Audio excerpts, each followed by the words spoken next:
right? Like, okay, I'm going to like bring my laundry list. But what we did instead was we broke people up into 3 groups and they moved around the room.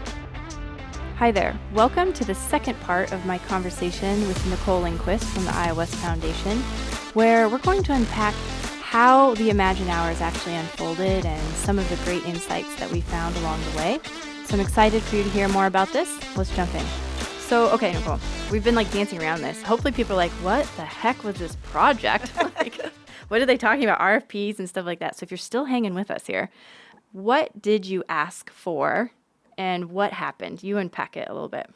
So we asked for listening sessions in the community. We wanted to do listening sessions. Could we have done them on our own? That probably would have been my sole charge. Maybe.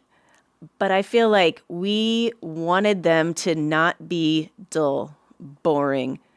We wanted them to be open invitation, welcoming, fun, inspiring. And so that was where we were getting stuck.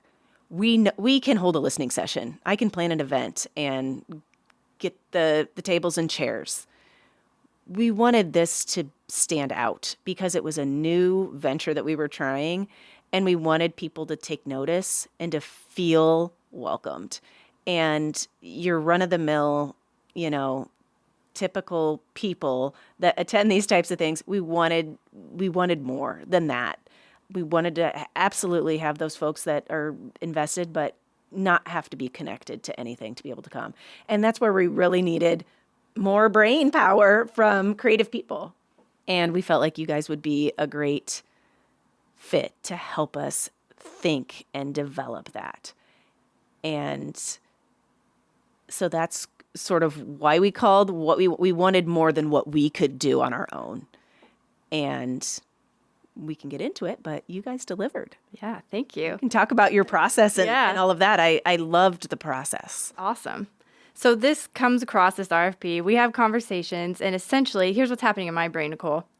This sounds awesome. Like, oh my gosh. And Mikhail's like, yes, yes, yes. So excited, right? We're doing the yes thing. Yes, yes, yes. That's the initial. And then we went, oh my word. Do we know how to do that? And on top of it, having the conversation with you, you're like, we think we want this, this, and this. And we're like, oh, that's awesome. We're going to be able to collaborate on this. But collaboration is also messy. Like sometimes you want the other person to be like, I want X, Y, Z, and I want 8 of them, and I want them delivered by this date, things like that. So as we got talking about it, we were like, yeah, we know how to do this. And then we started going imposter syndrome of, no, we don't. We haven't conducted listening, like county-wide listening sessions. We've never done that. What is, we know what a listening session is, but you start getting to this rat game in your head of, what is a listening session? How do you even put that together? What's it going to look like? How do we make it interactive? Like, are there going to be, I remember having a conversation with you. I'm like, are we talking like circus clowns jumping out of cars? Like, are we putting on a carnival? Or is this like folding chairs, presentation, listening session? Like we had to really define that. And in the process of defining it, we went back and forth in our heads of, we've got this. Like this is so in our wheelhouse to, this is crazy. We don't know what we're doing. We have no idea. Like, we can't do this. The funny thing was, before we contacted you, we were kind of spinning our wheels too. I mean, we can do this. Can we do this? Do we need to have this facilitated? Maybe we could do it. So we're all, like you said before, we're all human. We're all experiencing these same emotions. And I think just because you haven't done it before doesn't mean you're not capable of doing it. You have all those skills, and we've been beyond pleased with how everything went, which we'll hopefully get to. Yeah. Really building this up. We're building it up. But the thing. Exactly. That's so funny that you say that because that did not come across. I think you did a great job of helping us figure out what we wanted. That had we had to do an RFP that explained that in more detail, we would have really limited ourselves because you brought so much input to the table. And we would have been spinning our wheels for another 6 months going, we could do it this way or that way. And you really brought out the questions that we didn't think to ask ourselves, like, what types of people would come to this? Where would they envision themselves if they came to something like this? What would be the right location? Just, what is this called? What do we call this? Can't be listening sessions. That's boring. Yeah, I'm bored already. Yeah. At the title. So one of the things I was going to point out too is I'm careful about this, but it is a statistic that is out there. I'm not going to remember the exact number, but you've probably heard it before. So we're female owned, both Michaela and I are ladies, and there is a statistic out there that men will more often step into an unknown if they have about 70-80% of the skills required. They're like, I've got 70-80% down pat, I'll apply for the job, or I'll submit for the RFP, or I'll take the leap. Women won't do it more often unless they have 100 or think they have 110%. I've heard that before too, of all the qualifications. Meaning I've done this before 10 times, right? So I'm highly qualified, I can do it, and I'll step into it. And so it was just something to kind of point out of, that's something I've learned as an entrepreneur and a business owner of it's okay to step into something. If you feel like you're about 70-80% there, you can make the rest up. The rest of it's going to be an opportunity to learn and grow and gain another percent, and another percent. And so it's something that Michaela and I always try and weigh of, are we not stepping into this with full confidence, like the 110% confidence we want? Because maybe we don't need to. Maybe we don't need 100% confidence. If we're feeling in that 70-80%, go. Like that's the green light. If you're feeling you've got about 10% of what's needed, like stop, back up, that kind of thing. So that's just something we weigh. But then to your point of just drawing it out, part of what we did and we've learned to do over the years is you could spend hours going back and forth figuring out what the project should be before you put a price tag on it. And we often want to do that because we want 100% knowledge, right? I'm not going to step into this. I'm not even going to give you a price tag until I 100% know I am 100% qualified. And men don't tend to do that. They'll step in and they'll charge you before they've, done anything. And that's not necessarily bad. In fact, we've learned more, and what we ended up doing was saying, we're going to explore as far as we can, with Nicole before, but we're going to build into this a session just with Nicole and your team, with Brenda, and you brought in a board member, which I thought was really cool, to unpack this more. And frankly, we knew that at the end of that conversation, we might have to adjust some of the RFP, like the quote that we gave you. And we communicated that ahead of time and said, we think after this point, we have this session with you, and there's a dollar amount on that, because you could leave that session and go, you know what, we can do this. That was great. That's all we needed. And so we gave you a general idea of after that, here's what we think it'll be based on where we're at now, but could we have a conversation at the end of that and just make sure, So originally, here's the project, right? We come in and you say, we want these interactive, fun listening sessions where the community's invited. Everybody's invited. Everybody. Like, that's not intimidating. Across the county. And we want to have them in different locations, and they can't be boring. They've got to be interactive. We want families to be able to be involved, bring their children if they want. So now we're like, gosh, these age ranges, right? But we need to hear from them what they want for the community in these 4 areas of, and make sure I get them all right here, right? Placemaking, healthy families, and the economy, economic development, and education. Great job. Yeah, I've nailed it. Thanks. Okay, that's everything, Nicole. Like literally all these things. We want to hear from everybody in the county we can possibly get. And we want to hear about everything they have to say on all of these 4 areas. And don't make it boring. And we need food, right? Okay, great. Well, now you're making us sound real needy. No. And we're looking at this like, this is fun. It was needy. It is needy. Well, it's needy for a good reason, right? Yeah. Like we have this, it's a need. It's a big need. Yeah. And so we didn't know, well, how many sessions is that? How do you price that? Is it going to be 20? Is it going to be 5? Are we going to have 400 people show up to these things? We can have 8 people show up to these things. It's open invitation. There's no RSVP. How do we price that, right? And so that first session that we did with you and Brenda and that board member was starting to figure that out. What are we really asking for here? And so we had priced the sessions, the listening sessions themselves. We'd priced them out with a general idea of what they would be, but we didn't know how many, et cetera. And so we kind of gave you a range. So then out of that, we came up with this idea collaboratively together that we were going to do It was 8 sessions, wasn't it? 8 sessions, 7 of them were 100% public, and the 8th one was with the high school, I think. I think that's right. Yeah. And we decided after a couple more planning sessions, we were going to call them Imagine Hours, Yes. which I loved that name. I did too. It took a while to get there. It did. I was just going to say that. But that was an important part of it too, because at a glance, you need to know, is this something I want to attend? It can't be boring. That might be all you have. It's got to be a little bit intriguing. So we decided to call them Imagine Hours, open invitation, which then meant we realized now we have to literally make invitations, have posters, have cards, distribute these all around the community, send emails, write email templates, like get the invitation and the word out, right? You put together great PR kits. And so we kind of divided, we divided that up and conquered it together. And that was also part of figuring it out. Like this fits in scope, but we're going to take this, you take that. And then there were these fun interactive sessions. So we designed them to have these sort of discovery stations, we called them. So people would show up, hopefully. That was my heartbeat every time. Like, are people coming?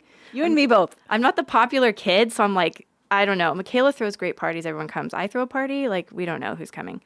So open invitation, we did them in coffee shops, we did them in churches, we did one at the high school, we did one at Iowa Western Community College. What am I missing here? Barley's, Grass Wagon. So we picked a diverse... Pace, that's right. That one. Yep. Yeah. We picked a diverse collection of locations in order to try to appeal to different people and different times of day. Yes. So that was part of our process, if you remember, just figuring out who do we want there? And then we kind of segmented the audience beyond everybody, because that's just not fair to anyone. We want people who work during the day. We want people who work at night. We want parents. We want business owners. Where would they go and when would they go? Okay, let's have something at lunch. Let's have a few things in the evening at a place where somebody might already be. Let's give people a chance to look at PACE and check that out. We need to not make the county residents always come to us. Let's get out there in a place where they feel comfortable and have another reason that kind of would be nice to be there, a coffee and a croissant, where they can visit with their neighbors over, and talk about ideas. So a lot of thought went into the locations and a lot of learning from them. I think that was part of the process that you led us through to help us feel good about where we were holding them and what felt like a good number of sessions. And then the promotion of it, the getting people there, I agree. That was a little nerve-wracking, and it's kind of a blur at this point, but, just trying to use social media and promote what it was going to be, because we felt really good about the interactive piece. We felt really good about the content that you developed. So, by telling people, this is your opportunity to come share your ideas for our community, then it's on them if that's what they want to do, to come. And, we felt good that we had offered that opportunity and that when they got there, they were truly listened to because of the way that you set it up, which I'll let you talk about because those were your ideas. Yeah. So one of the things that will always stick in my head, you said no folding chairs and presentations, right? Which I was like, that's good, but that would have been easy. I was like, that would have been an easy go-to. Sure. We could put together a cool slideshow. It would be great. But we set up stations instead. So people would come in the door, they'd get their food, they'd, just kind of mingle around a little bit. Some of the locations we would have a little music going, some we couldn't, just depending. And we made sure to mix too, right? Go up, meet people, greet people, things like that. So it just felt like a mixer event was the goal. And we all wore, T-shirts that were fun, and that way they could identify us, but we really mixed around. And the iOS Foundation staff was there too, doing the same thing. After that, we'd just gather people together and go, why the heck are you here? What is this Imagine Hour thing? Because a lot of people showed up and they didn't really even 100% know what they were showing up to. And I think some thought it was going to be like a town hall meeting, right? Like, okay, I'm going to bring my laundry list. But what we did instead was we broke people up into 3 groups and they moved around the room. And at one station, they would just sticky note fun and wild ideas onto a board. And so it was just wild ideas they had.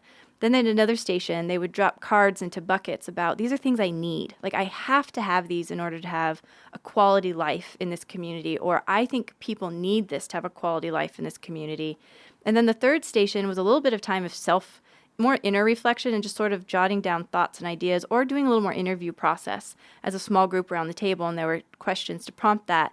And then we would just move. We'd move about every probably a little longer, probably about 8-10 minutes, an opportunity to gather food again. We gathered all together. We did some fun exercises, threw out a couple prizes, just to get people warmed up, as they broke into these groups. And then just pulled them back together with a big goal of inspiring them to learn more about either iOS Foundation, about things that were available in the community already, but also if they wanted to do some of these crazy wild ideas or must-have ideas, to start. And I think that was an exciting piece for me, that iOS Foundation was not only going to get to hear from this wide variety of people, and we had about 200 plus people come, somewhere between 200 and 300. We know 200 for sure, registered their names.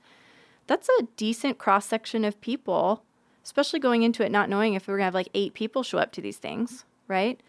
But that they also could leave inspired to impact their community themselves.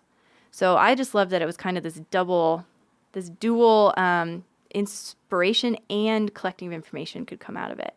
Exactly. We really liked that piece of that.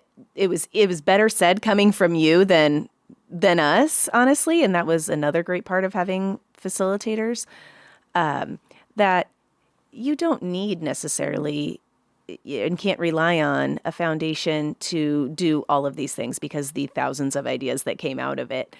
But you can make a difference too. And I think that was really well said by you and kind of inspired a lot of people, because there are things we can't fund, like we don't fund childcare and we don't typically fund healthcare. And so some of the answers were in response to that. And, I think we set the tone really well with the "What I Love About My Community" cards when they walked in the door. So they may have thought they might be coming to a town hall, but then it really started off with, what do I already love about this place? Why am I here? What is something that brings pride in my community? And so then you're not just going from this deficit, outlook of, well, oh, we don't have this, we could use this, we need this. What do I already love? What can we also just build on? And I think the long form also kind of got at that a little bit too, with, where do you spend your time? And then thinking about why, and that this really is a great place. Could we use a dog park? Okay, let's put that down. Mm-hmm. But we already have a lot to build on, because when we were thinking about having this, that was also scary from our perspective. We're still human beings, and what if people just want to complain about the artwork, or that we didn't fund their pet project, or so we wanted it to be like a positive experience. We didn't want just people complaining about different things or being negative about stuff that exists. We wanted them to think about what they do love, and what might make their love them community even more. So I think we accomplished that with the cards and the way in which it was conducted. Positive. You set the table really well at the beginning. And we've gotten great feedback from the surveys that we ended up doing about people who attended, that they would 10 out of 10 would attend again. I think that's great. We accomplished what we set out to do. Even though we might not have been visiting that all the time, when I looked back at it, I was like, oh, we accomplished exactly what we set out to do, because we went through the process. Yeah, we had to let that process unfold. And that's the interesting piece of, when you first contacted us, and back to that RFP piece, right? I had no idea. We didn't know what those sessions would look like. We didn't know what those stations would look like. We didn't know if there'd be food or locations. We didn't know any of it. We just knew we needed to get to an end goal, and we wanted to stay open in that process of getting there. And so we just tried to, as far as like you said, the value, we tried to go, well, what is the value here? What's the time we think, regardless of what it is and how we do it, how much time and effort and brain power are we going to be able to bring to the table, and what do we need to charge for that? And then just have open conversations too about, hey, if we decide we want this thing, food, will there be budget for that? And just have conversations like that and allow some things to be unknown. And because of that, I think we got a better product in the end. We didn't know 100%, you didn't know 100%, but we let it unfold. And what's cool about that is when you can step into, and I'm going to talk to the business owners again, right? Like, When a business owner can step into a project that way, I think then you're offering bigger impact and value because you're really helping unpack and get to this end result versus just giving a deliverable. And when you can give more than a deliverable, like, okay, great, yep, I made your 8 sessions, pay me. But when we can focus instead on the end result, what am I trying to accomplish here in collaboration with you or for you? But I don't know exactly how we're going to get there, but that's my end goal. I think you can have huge impact. And I get excited about that. And this specific project really played that out for me of taking from years of just, okay, I'm going to step into confidence with this. I'm going to go ahead and put the proposal together. I'm going to step out on a limb and have conversations. And we're going to charge for the first initial brainstorm, to even get to the point that we need to be at to really figure out the rest.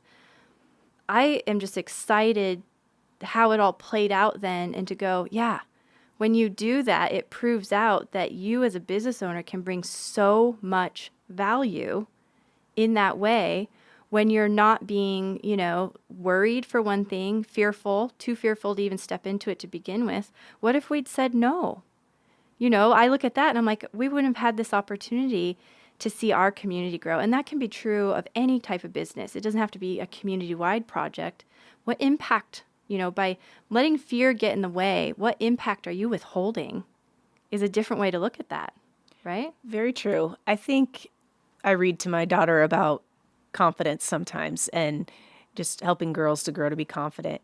And the book, I wasn't sure what to expect, but it talks a lot about risk and taking risks and taking calculated risks. So that if you try out for the team and you don't make it, the fact that you tried out doesn't make you a failure. It means you took a risk and you tried something new and you've still learned and grown from that experience. And so if you don't do that, you're still where you're at without having grown at all. So I don't know. I think I'm so glad that you did that. And I'm thinking about like that first go round of research that we did where we thought we kind of, we need an outside firm maybe, but we'll ask if they'd be able to do it and the capacity didn't work out.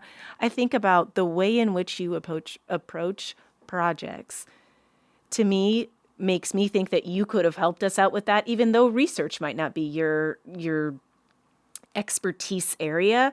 It's the way in which you approach it that we're going to figure it out together. We're going to really listen to what you want. We're going to figure out what you need, and we're going to find a way to help you get there, even if that isn't something you've done in the past. It's the process and the how and the trust that you build that, to me, is something that makes me want to work with a vendor again. Yeah, that's true. I love that. And that's good insight for people just to remember that. Okay, I want to dive into just a couple of specifics here that stuck out to me. Sure. And I was curious about your perspective with them. So one of the biggest fears, especially as a smaller entity, is great, I'm going to commit to this thing. And in this case, it was about almost a 3-month commitment, really, said and done. Plus, we were facilitating, so we didn't have a team we were sending. Michaela and I were there, and then we had some team members we brought in as well who were fabulous. But the fear is, what if I get sick and I can't be there? What if I can't deliver because, my family, there's a family emergency. There's no fallback person. You're kind of it. And that happens, not that can't happen if you're employed as well, but I feel like there's this extra level of, I'm going to have to return all this money, or I'm going to fail and they're never going to work with me again. There's like zero safety net there, right? Is how we think. So, dun, dun, dun, I was kind of the lead facilitator of these sessions with support. Like, by no means was this a one-person show. But I was kind of the lead in that. And then I got COVID. I know. And I couldn't lead. That sucked. The one that we thought was going to be the biggest, the one that we knew was going to have the squishiest logistics, just based off of the way the building was shaped, the Barley's one. We thought this was going to be the one that's most jam-packed. It had an upper floor and a lower floor. So physically it was going to be difficult. And then I called you guys and said, I have COVID. Now, one of the things that I have learned is, and you tell me though from your perspective, this is what I think I've learned. Don't freak your client out. That's probably always a good motto. So I'm like, the last thing we need to do is just send over an email. I have COVID. I can't make it, period, send. Mm-hmm. Right? We've got to come up with a solution first. And there's always a solution. So Michaela got on the phone. We talked about it. And to be honest with you, it felt a little uncomfortable because the event itself was coming up. Because I think I found out like, it was like 4 or 5 days before. I would have been on the end of the whole, is it safe? Is it not safe? We're going to be group people. Like, what's the responsible thing to do here? And we paused for it was almost probably 2 days. We withheld information, Nicole. That's okay. For like 2 days. And I felt uncomfortable with that. I was like, we need to let them know right away. But at the same time, I knew we needed to have a plan, come to you with a problem and 2 or 3 solutions, right? So we put a plan together. We called in some other people, said, could they facilitate? I wrote up a bunch of documents. I called them. I did interviews like with them, how we would usually do this. They had never seen this done. But there was a way. There was a solution. And, no, it wasn't me, and that would have been ideal because that was the original contract, if you will. And then we approached you with it and said, I have COVID, and here's the plan that we've put in place, and we feel confident in it. These are the steps we're taking, but also, like, need to let you know, and is there any, problem with that? Like, you've got to leave that open for the client, too, who goes, no, I don't want that, right? So we did that. How did that land for you? So I think it was the absolute right approach. I mean, if you could call it withholding information, but you could also say you didn't dump it in our lap and make it our problem. And I appreciate that. I think, that was a thing that we said to the people who attended. You can come here with your problems, but you also need to come with some solutions. And that's exactly what you did. Like, life happens. And I think, especially with COVID, we've all learned that. And if you are working with a client or a vendor that doesn't understand that and treats you as if they would want to be treated, then maybe it's not a good match. And I think because we all know that happens, because you came up with a solution and, had thought it through and were then confident in it too. I mean, you didn't just say, oh, we could do this. It's not really the best, but, we need to hurry up and get back to them and let them know. It's here's a well thought out solution. We've really thought about this. We feel good about it. And still in a timely manner, that it was like, okay, that's what we're going to have to do. Because we respect that things happen. You came up with it. It wasn't our problem. It was solved, so, essentially. And like you said, it wasn't ideal just because you had the background and were so good at facilitating, but it worked. It was okay. And maybe that's also a lesson in, anything can happen to anybody at any time. You need to make sure that you are not necessarily replaceable, but somebody's able to step in for you in your role and don't hold everything in your brain. Document, make sure that you have a backup, things like that. I know that's easier said than done maybe in a small business environment, but, life happens. That's a great point. And I hadn't thought of that we did document like the agendas and even down to some talking points and things like that. It made passing that off much easier than I had to like figure all that out. We had a format and we had it documented. Which made it easier to communicate that, and I was able just to add to it a little bit. And that's a great point. And so many, I think anyone can take that, what do they say? Take a note from that page. They could take a note from that page. I probably messed that up, but it's something like that. I know. I feel like my mom has said this, and I need to know think of what it is. A page from the book? A page from the book. Maybe that's it. Hold on to that nugget of information. You do need to have things in place, and small business owners are notorious for not doing that.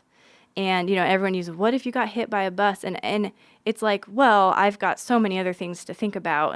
I'm eyeballs deep and this and that. But stopping to take a moment to write the process down is very helpful. And it proved helpful in that particular case for sure.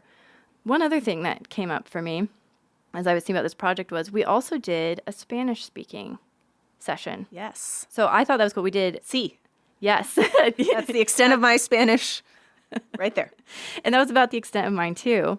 So we did this Spanish-speaking one. We also did the high school one, which I thought was cool, and also talk about putting yourself on the line there with high school students. And we did the rural one in Destination Coffee, which was neat. But the Spanish-speaking one presented an interesting opportunity. We had talked about this, but again, just thinking about all the logistics that could come up, we were rolling up on that one, and we talked about it a couple times, and then we're like, you know what? Vivian doesn't speak Spanish, and she's facilitating the upfronts of these. When we break up into groups, it's a little easier because we'd already planned, we'll have somebody who's Spanish speaking with each group and then somebody who's English speaking so they could facilitate for anyone. But what do we do about the upfront pieces of that's a little harder? And we had already been through the barley situation, so we knew how it was kind of difficult to hand it off to somebody else. I wasn't sick, I could be there. So we're like, what do we do? And that was a neat opportunity where we pulled in, we all talked about it. But I feel like it was Michaela maybe who said, we should bring in Leo. And Leo was a partner of iOS Foundation through Nebraska Enterprise Fund, speaks Spanish. And it was a neat opportunity. So again, like this problem solving, right, that keeps coming up. I think that's where a business owner and a client can bring value to each other. We're going to solve this problem. Or an opportunity. That's something that came a lot. Let's stop calling it problems. Let's call them opportunities. And it ended up being one of the most fun sessions. I would agree. And I think the reason for that is because you took a risk and we took a risk. We have never done that before. We have never facilitated a grants workshop in Spanish. Our website isn't exactly friendly for translation. And so when one of our staff members said, we should really do a session in Spanish, we all agreed. But then what, right? It would have been, and we initially struggled to identify somebody that would be able to help us with this because we knew that we wouldn't, and you wouldn't be able to do the exact translating or facilitating part. And it would feel awkward. And We wanted it to be almost Spanish first. Yes, Spanish first. I think that's a good term. So it took us a little bit to get that off the ground. We had the other dates out for the other sessions and we didn't have the Spanish one. And I think, at some point, it's like, do we still want to do this? Should we throw in the towel? I'll do it next time. Not a lot of people even knew we were thinking about it. Should we just quit on this idea? But we stuck with it because it was important and we knew it needed to be. It was messy, to say the least, in getting someone identified, getting materials translating. How are we going to invite people there? We don't have any communications in Spanish. Do we have a good connection or organization that could communicate with the population that we want to be there that is Spanish first? But we just trusted our gut and tried to say, we're going to do this authentically as we can. One of the best things we did was sort of by happenstance, and I feel like with some good karma by committing to do this. One of the first people who attended our first session in Oakland was a Spanish-speaking facilitator type who was going to be able to help us and wanted to be able to help us. She was really excited about this. Kelly Town, I got to give her a shout out.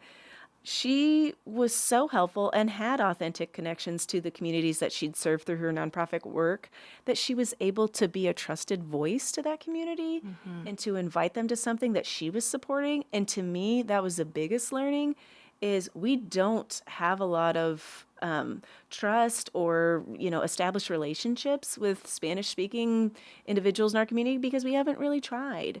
And this was a great opportunity for us to try it. And it was really successful. I was unable to really do anything beyond greet people and make sure food was there, which at times felt like, oh, I wish I could be doing more. But we had set it up and that the people who showed up felt very comfortable with the speaker. They were in a safe place in a church that they were familiar with, that they come to frequently. We had food from one of our kitchen council entrepreneurs that serves Spanish food. And so it just felt really good. And the families came and contributed. They wrote in Spanish. We didn't, ask them to write or speak in English ever. And so it was truly about them, not about us. And we allowed that process to unfold. I like that expression. However messy it became, when we got those back, it's like, oh, now we need to send out the survey in Spanish. Kelly, help again. And so now we have her on retainer to help us to continue to make that a priority. So I think that was a great session. I would continue to encourage people just because it feels messy or you've not done it before. If it feels important and it feels right, figure out a way to make it happen. I love that. And I love how you said, I mean, there were definitely moments where it's like, yeah, let's just do the easy thing and set this one aside. You know, we'll address this later. And I think Michaela is especially good at, she'll just be like, no, we'll figure it out. We'll figure it out. I'm like, it's getting closer. It's getting closer. We don't have, she's like, we'll figure it out. We'll find the right person. It'll come together. And it did.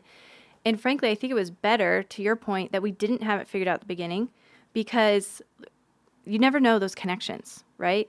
Kelly's and Leo and et cetera. We wouldn't have necessarily contacted them right off the bat. We didn't even know to contact, Kelly, for sure.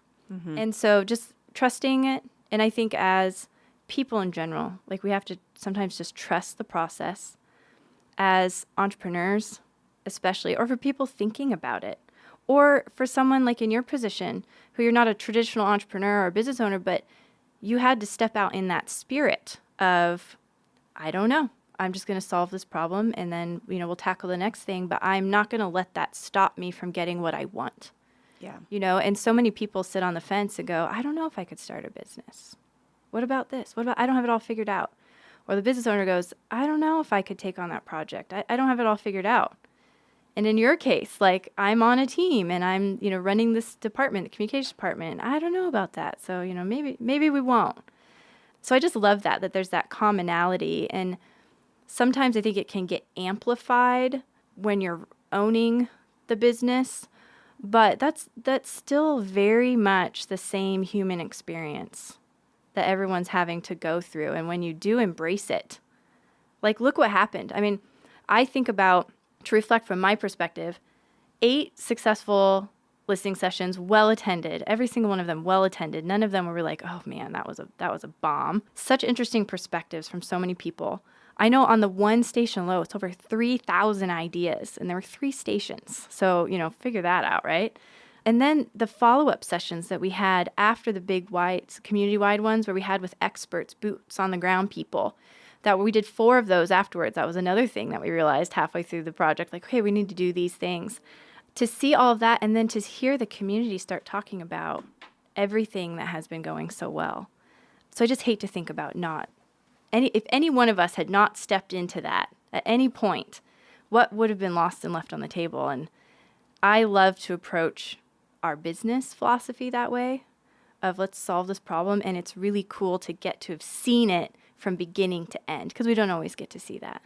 Yeah, I think what stopped us from probably getting started on these a little bit earlier in the year is like, well, what do we don't want to ask them things that we ingenuinely, like, we can't fulfill the needs. And if they want this and then their idea is said and we can't do that, or we don't end up doing that, like, we don't want this to feel like they wasted their time. And it's like, you can't count it out until you actually hear what they have to say. That's just such a risk to take, but we don't have to have all the answers up front.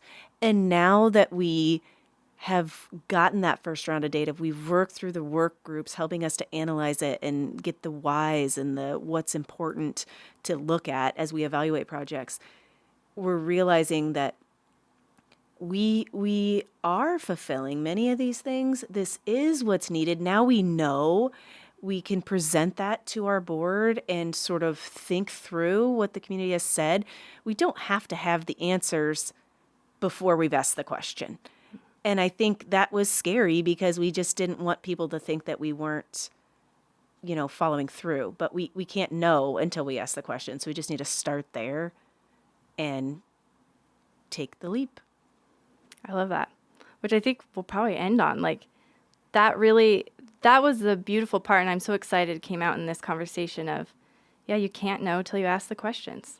That played out literally, that was your project. We need to know, we need to ask questions. We can't know till we ask questions. That was literally the essence of your project.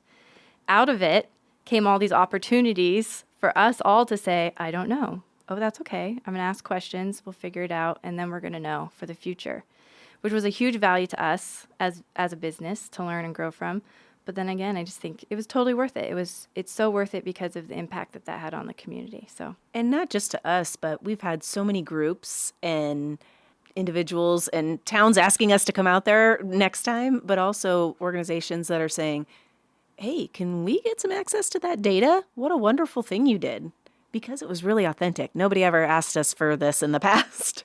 They were there, they saw it, they felt it, and we are going to share that with them. We're just sort of still in the middle of that process and letting it unfold. That's awesome. Cool. Well, thanks so much for having me. Thank you for having me. This is fun. Good. Awesome. Debrief and just kind of talking through. Yeah, that's awesome. What we experienced. I love it. Thanks so much. I appreciate it. Riding Tandem is recorded on location at the studios on South 4th in Council Bluffs, Iowa, in cooperation with Todd Studer Productions.